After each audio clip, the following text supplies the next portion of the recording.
So for a while now, I've hopefully encouraged you guys as leaders to set expectations within your raid group and within your guild, regardless of whether it is, some pug guy that's tagging along for the night, whether it's a dude that tags along, every other week, or whether it is a fairly consistent raid member, guild member, etc. that's joining you. You need to set a baseline for what you expect for them, what you will be doing, what they should and should not be doing. And I think equally as important and probably often overlooked, what they should expect from you and what they are going to get as guild members, as raid members from the guild. So with that, what I want to do today is take a few minutes and share with you guys the document that I've been working on here recently regarding my expectations for Battle for Azeroth and my guild. Now, we've always had a document, and it's fairly big, I'll admit that, a document that lists out our expectations. However, with Battle for Azeroth on the horizon, a little less than, actually it is less than a month away, Legion rating definitely over, we have 8.0 coming out. I want to share with you guys, hopefully give you guys some ideas, encourage you guys to update your policies and regulations and rules and all that good stuff. And more so give an outline of how to do it. If you guys are interested in looking at this document, let me know in the comment section down below. I'll shoot you guys the Google Drive link and you guys can tear it apart. However, if we dig into the document, we start off with what is the guild? What is my guild, Retribution on Arthas? We're recruiting, just so you know. What is the guild? And I talk about, very simply, 2 sentences. We're a raiding guild. We focus on difficult content, but we want to foster a family-like atmosphere. Now, just as a side note before we go any further, I'm not going to go into super detail about every single rule and regulation here, but that 2-sentence what is my guild, I think is incredibly important for people in and out of the guild. What is the basis for your guild?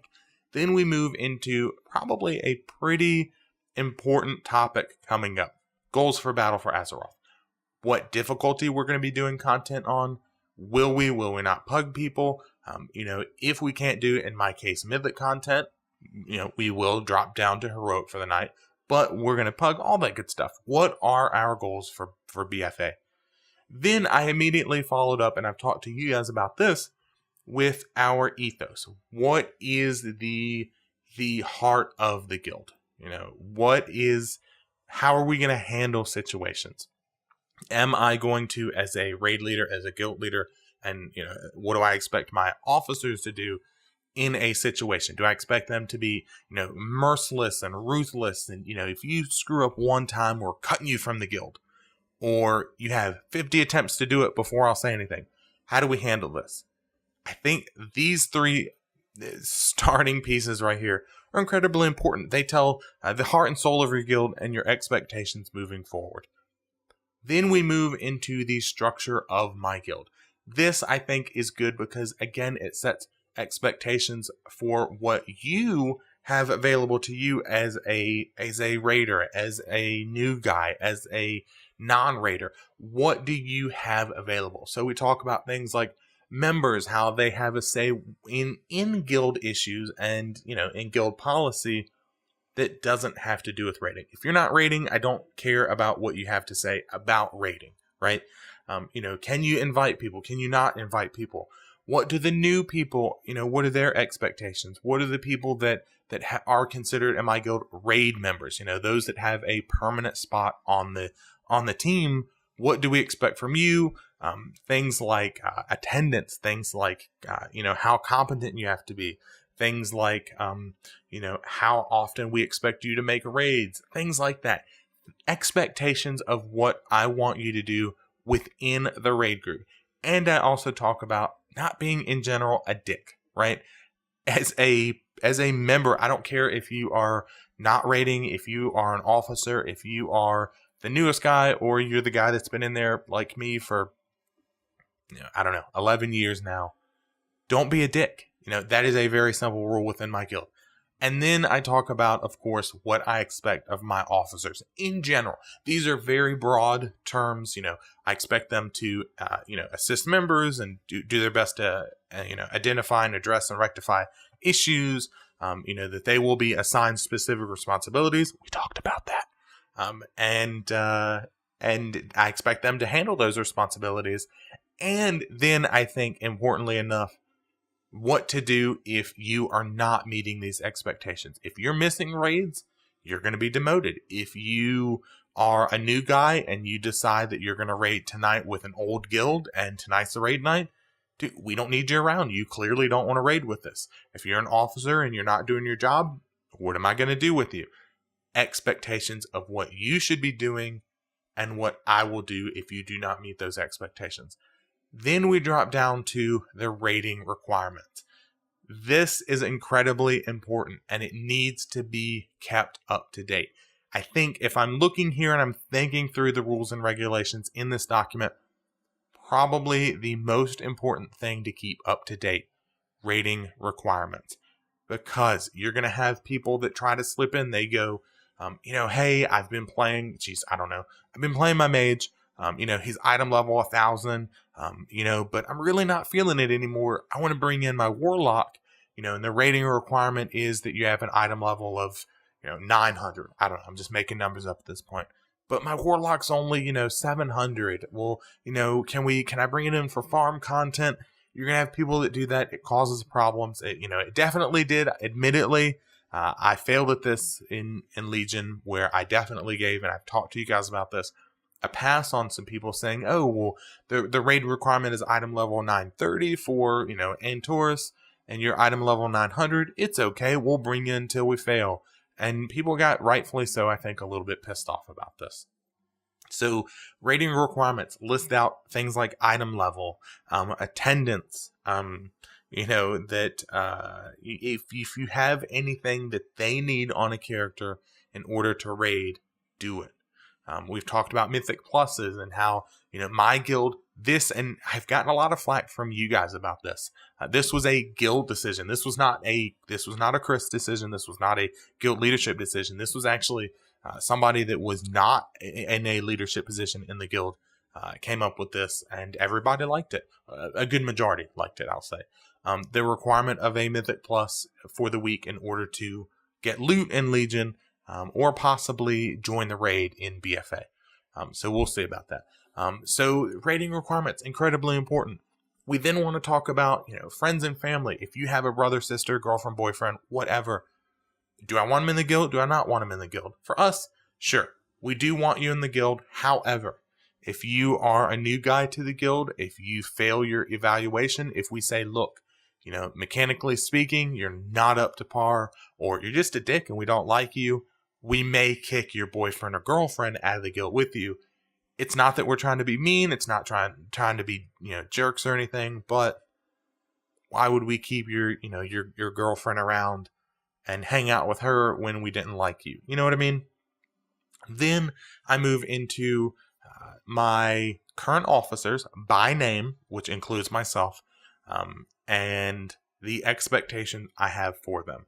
Things like what I expect you to do in the raid. Things like outside of the raid, like me being an admin for Discord or the website, or, once upon a time, the forum that we had, an administrator for that. What I expect of my officers as far as, one of them is going to be in charge of healing assignments and cooldowns and whatnot.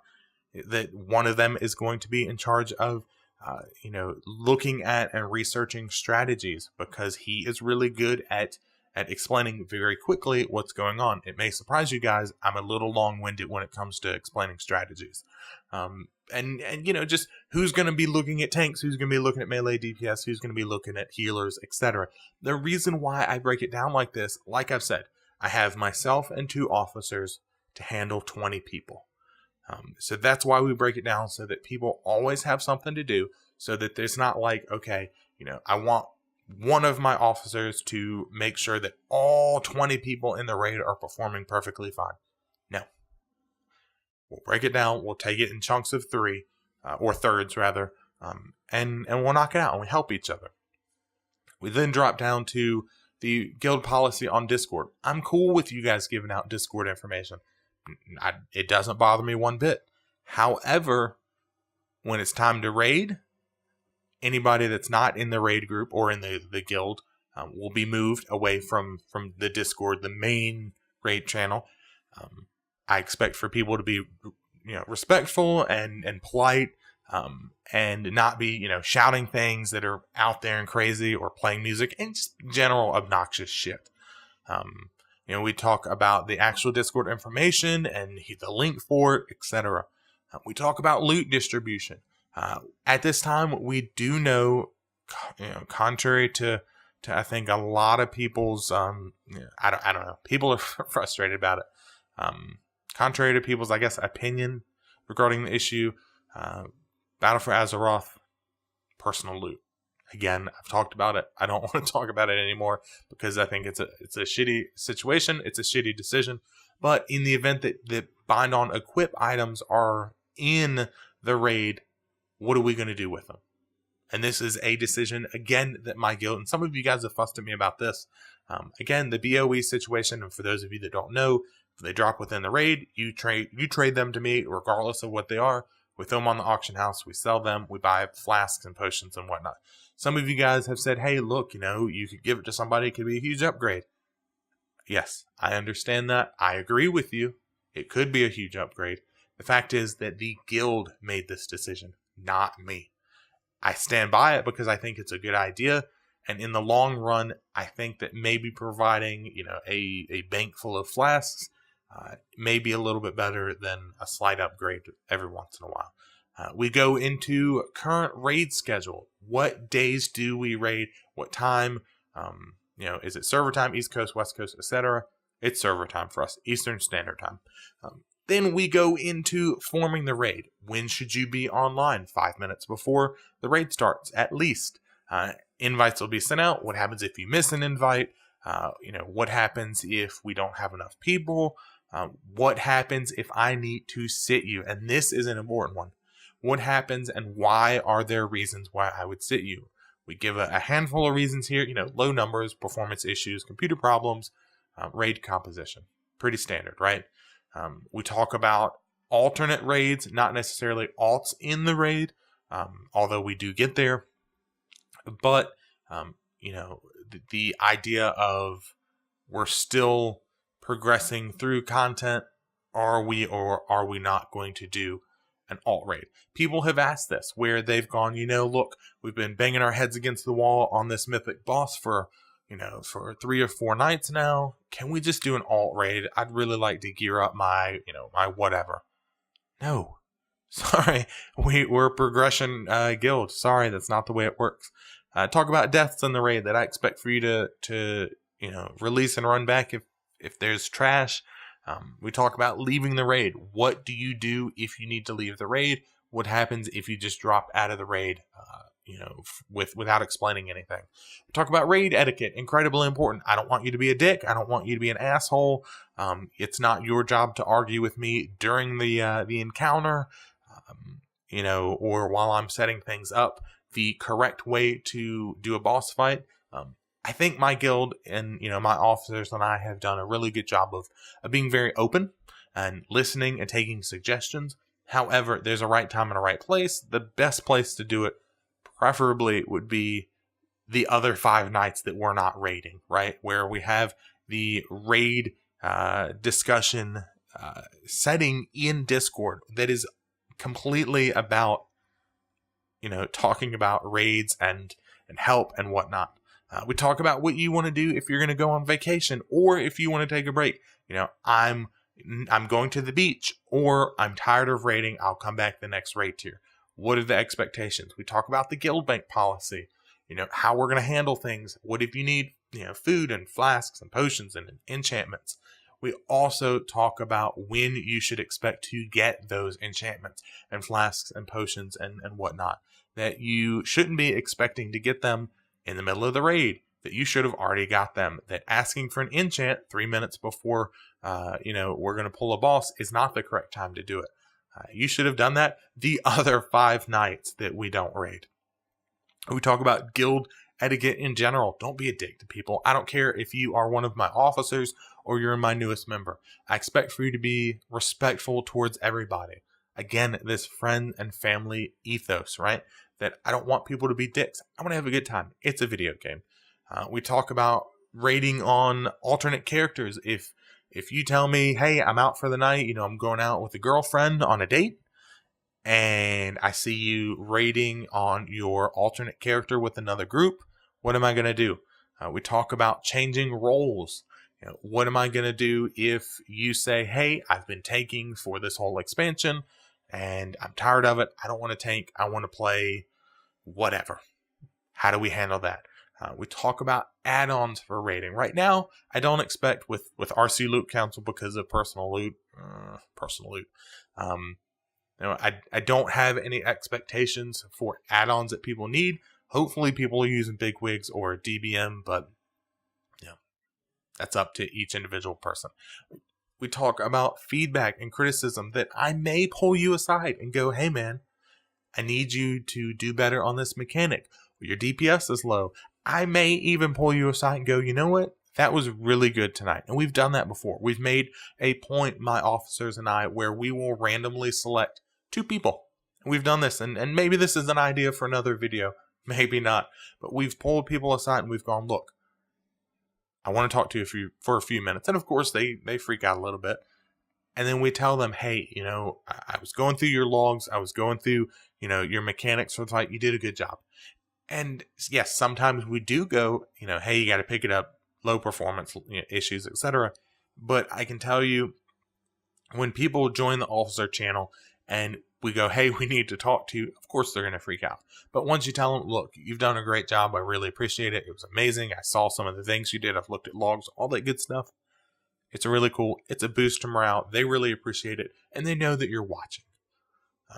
I talk about where you can find our logs if you want to check them out.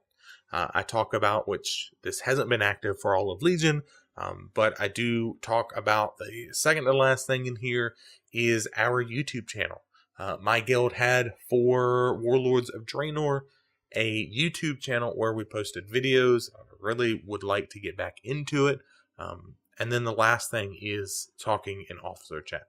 Because all of my raiders have the ability to speak in officer chat, not necessarily to read anything, of course, but they do have the ability to share with the leadership their opinion on matters. And some of them do this incredibly well. They go, look, I disagree with this. Hey, this is a situation that's escalating, or I don't agree, whatever. Some of them are kind of dicks about it, and whatever. But that is the entirety of the document itself. It breaks down, hopefully, everything that you as a new or a long-term raider should know about my guild. There's no question, there shouldn't be any question about what I expect from you. Now, with all that being said, hopefully you guys liked what I say here. If you did, if you have any comments, let me know in the comment section down below. And until next time, guys, I'll see ya.